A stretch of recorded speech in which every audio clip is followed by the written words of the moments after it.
કયા દેશમાં ભારતના 100 રૂપિયા 20,000 બની જાય છે? કહેવાય છે પ્રવાસીઓ માટે સ્વર્ગ.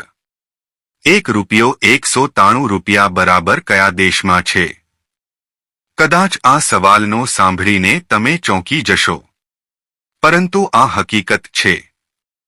જી હા, એટલે અહીં ભારતીય પર્યટકો ફરવા જાય છે. ભારતમાંથી દર વર્ષે હજારો લોકો ઇન્ડોનેશિયા ફરવા માટે જાય છે. આ દુનિયાનો ચોથો સૌથી વધુ વસ્તી ધરાવતો દેશ છે અને દુનિયામાં સૌથી મોટી મુસ્લિમ વસ્તી આ દેશમાં રહે છે.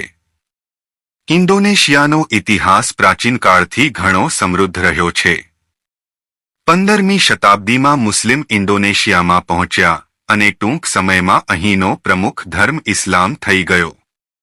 પ્રવાસીઓ મોટી સંખ્યામાં ઇન્ડોનેશિયા જાય છે. તેનું કારણ એ છે કે તે ખૂબ જ સસ્તો છે. આ દેશ આર્થિક રીતે એટલો સસ્તો છે કે ભારતમાં 10 રૂપિયા લઈને ત્યાં પહોંચો તો ત્યાં 1931 રૂપિયા થઈ જાય છે. આ રીતે ભારતના 100 રૂપિયા ઇન્ડોનેશિયાના 19,399 રૂપિયા બરાબર છે. અહીંની કરન્સી પણ રૂપિયા જ છે. એક સમય હતો જ્યારે ઇન્ડોનેશિયાની કરન્સી પર ભગવાન ગણેશનો ફોટો છપાયેલો રહેતો હતો.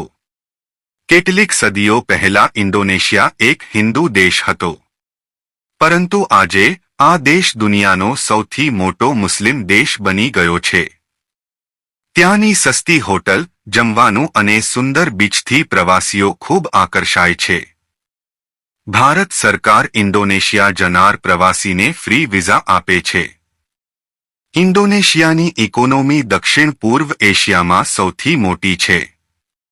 ઇન્ડોનેશિયાની અર્થવ્યવસ્થા કૃષિ, ખનન, વિનિર્માણ અને પર્યટન પર આધારિત છે.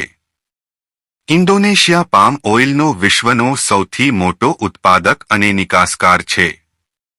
કોલસો, તાંબુ, સોનું અને નિકલ પણ અહીં પુષ્કળ પ્રમાણમાં મળી આવે છે.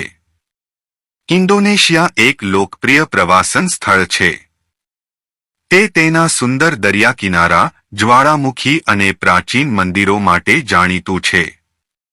વિશ્વનું સૌથી મોટું બૌદ્ધ મંદિર બોરોબુદુર ઇન્ડોનેશિયામાં છે. અહીં વિશ્વનું સૌથી મોટું વર્ષાવન સુમાત્રાનું વર્ષાવન આવેલું છે.